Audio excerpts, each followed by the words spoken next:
boxing. Representing Newark, New Jersey, Shakur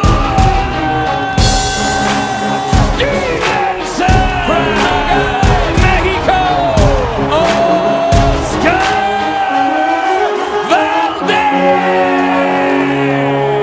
I want to make one prediction. Okay, welcome back to Boxing on the Edge. I hope everyone's doing okay. We have another fantastic fight this coming Saturday. Boxing is absolutely flying right now.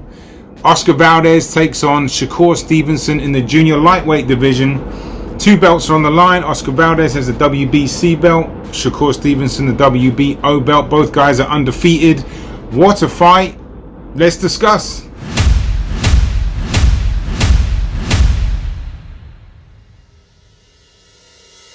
Okay, so yes, great fight this coming Saturday. Unification fight. It might not be a great fight just because of how great Stevenson might end up being. But we're going to talk about all of this. Welcome to the channel if you're new. What we do here, we break down the fighters. We talk about their trainers. I've got a section called the Hurt Zone where I highlight some of the errors some of these fighters do and what punches their opponents can theoretically use against them. And you know, when they've been hurt in the past, if they have, I'll break the fight down later and throw a prediction in there as well. So I'm going to leave timestamps in the description box and on the screen right here, so you can just skip to each part of the video. So hit the subscribe button if you're new as well, and let's start with Shakur Stevenson.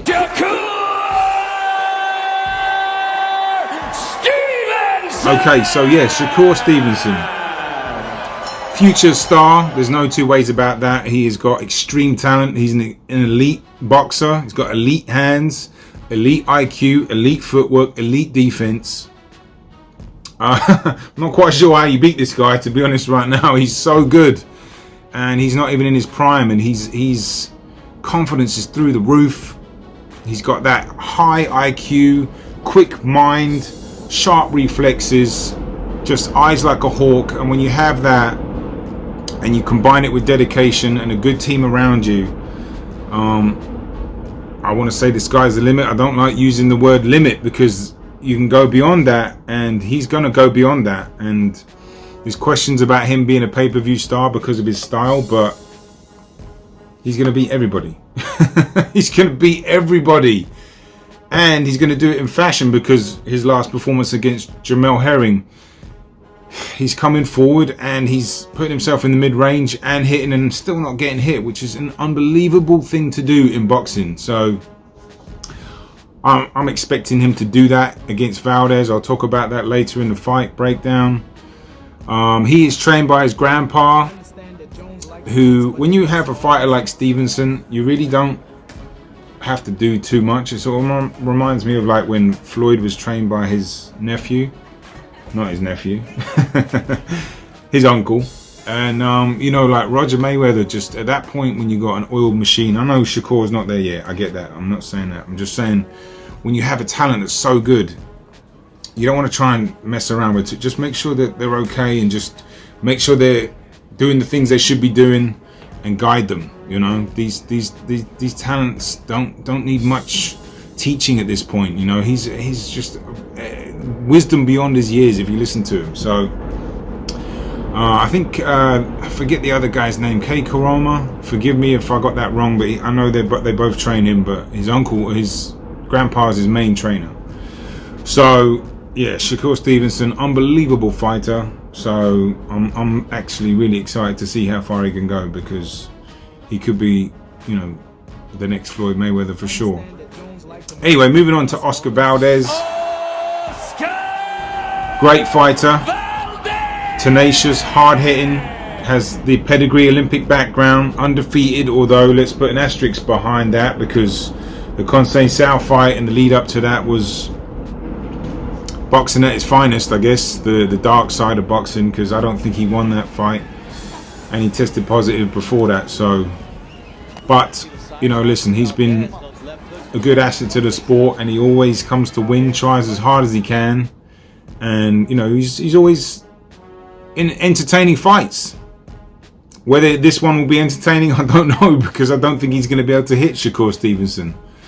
But he's trained by Eddie Reynoso. I'm not quite sure what Reynoso's done for Oscar Valdez, because his defense has always been poor, and it's still poor. And Reynoso's, you know, somewhat of a defensive expert, but it's like at this point, trying to teach somebody the defensive, you know, puzzle that Canelo can do, and I'm not comparing them to, or nor should he try to make him that at all, but you'd like to see him add wrinkles to his defensive game, and he hasn't, at least in my opinion. And Valdez makes a lot of errors defensively, and we'll get that into that in the hurt zone, because it's cost him a couple times, at least on points, not losses, just where he's hit the deck from defensive mental lapses. So he's trained by Reynoso. We'll see if Reynoso can come up with a master plan, because he's going to need everything and a little bit more, maybe a baseball bat against Stevenson. No, I'm joking. I mean, he's in for what I think is going to be his toughest fight by far, and I think Stevenson's going to really put a hurting on him. Speaking of hurting, let's get into the hurt zone.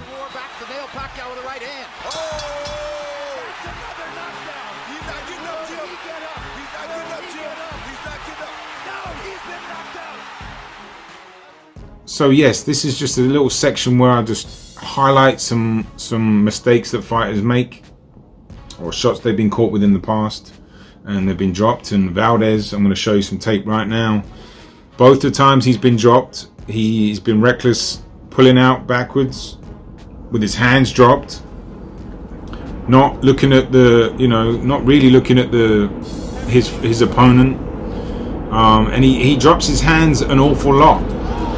He's often in the mid-range with his hands down, and he just gets peppered with almost every shot in the book. You know, he's been hit with so many different shots because he just has this mental lapse, and that's going to cost him. Stevenson's going to take advantage of that for sure, especially with his jab, and that 1-2. Stevenson's got a mean straight left hand as well. That left hand's going to do some damage on Valdez, I'm sure of that. Perhaps when he's pulling out the pocket with his hands down, his chin in the air, he could quite easily hit the deck because he's off balance. That's why he gets dropped. He's moving backwards off balance and you get punched. It's something you do not do, and he does it a lot, so look out for that. In terms of Stevenson, now there's not much to go on. He hasn't really been hurt. I haven't seen anything remotely of him getting hurt. However, there is something he does that I think Valdez could take advantage of, and that's when he pulls back against the ropes and he kind of leans his hands back like this and tucks his belly back a little bit, which is like a little boxing move to kind of evade those extra few inches. But he'll do that on the ropes, so there is a chance, I think, where he can get pushed back, and you know, Valdez has got to come in with that jab and try and land that body shot, because there is a lot of space under there for like a right hand to the body, like a looping right hand to the body. That's the only thing I've really seen too much of Stevenson. His defense is so good. It's so good. His eye coordination is so good that I can't see Valdez really catching him. But you know, that's one option, but there's not much to go on for this section for Stevenson. So let's move on to the fight breakdown.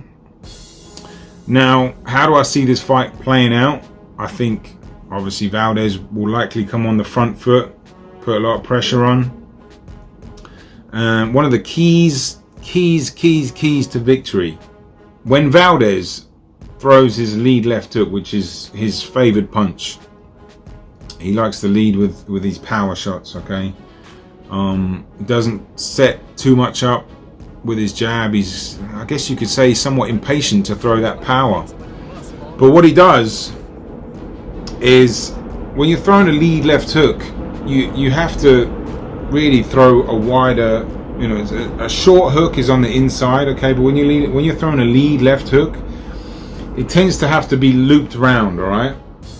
It's usually the wider shots. Now, Valdez's punches are really wide, which is going to cost him, because the wider the punches, the more time they take to get there, the quicker Shakur Stevenson's got to react. So he's just going to shoot that southpaw jab right in Valdez's face. But one of the things he's going to see is when you have a shoulder right here to throw the hook, the shoulder has to come back a little bit first, all right? So you kink it back like this and come round. Stevenson's going to see that all day long. He's going to see that shoulder pop back, and if you see how far wide Valdez's hooks come before they've even got to the target, that's milliseconds for Stevenson just to pop that southpaw jab, bam. Maybe even a 1-2 straight down the pipe. He's going to have a lot of success with that. And not just that, punch, his right hook too. When Valdez comes in with punches, his arms are all over the place. he's just wide open to get assaulted, and he's going to get assaulted. Now, I think Stevenson's going to, be on the back foot for quite a bit, at least the first half of the fight. And then I think he's going to slowly pick apart Valdez with his jab for sure, his defensive wizardry. Valdez is going to put a lot into these punches and is going to get more tired. Stevenson's very calm and relaxed, so he's going to keep his energy levels up. And then the fight's going to turn, I think, in the second half of the fight. And you might even see Stevenson push Valdez back and, just do what he does, stay in the mid-range and keep smashing that jab, flashing the jab, stepping in, stepping out in that mid-range, and just peppering Valdez with 1-2s, body shots. And I think he's going to stop him. I had to think about this because I was like, maybe not. And then I watched a bit more film today, and I just saw how open Valdez is on every single fight. He's so wide open, and you can't be wide open against a crisp, sharp puncher. I know he's not the hardest puncher, but when you're hitting someone accurately and sharply over and over, I mean, you're going to hurt someone, and Valdez is he's been dropped, he's been hurt in the past, and Stevenson's just going to go for broke. Well, not go for broke like that, but he's gonna home in on him and take him apart in the second half of the fight, I think. And it's going to be a dominating performance from Shakur Stevenson. I think it's going to be his best performance to date. I know Herring's performance was great, but I think this is going to outdo that. I think he's going to beat Valdez. I think he's going to stop him in like the 9th or 10th. Yeah, wizard performance from Shakur Stevenson. And if you're Valdez, listen, if that happens, no shame in that whatsoever. You're dealing with a serious fighter who's going to do some serious things in this boxing game. So, listen, hopefully both guys come out the ring safe. Hopefully we get a great fight. And, may the best man win at the end of the day. So, yeah. Anyway, let me know your thoughts. Do you think Valdez is going to get stopped? Do you think he has a chance of catching Stevenson? If so, explain why in the comment section below. Hit the subscribe button if you're new. Hit the like button. Boxing on the Edge. I'll see you soon. Boxing on the edge.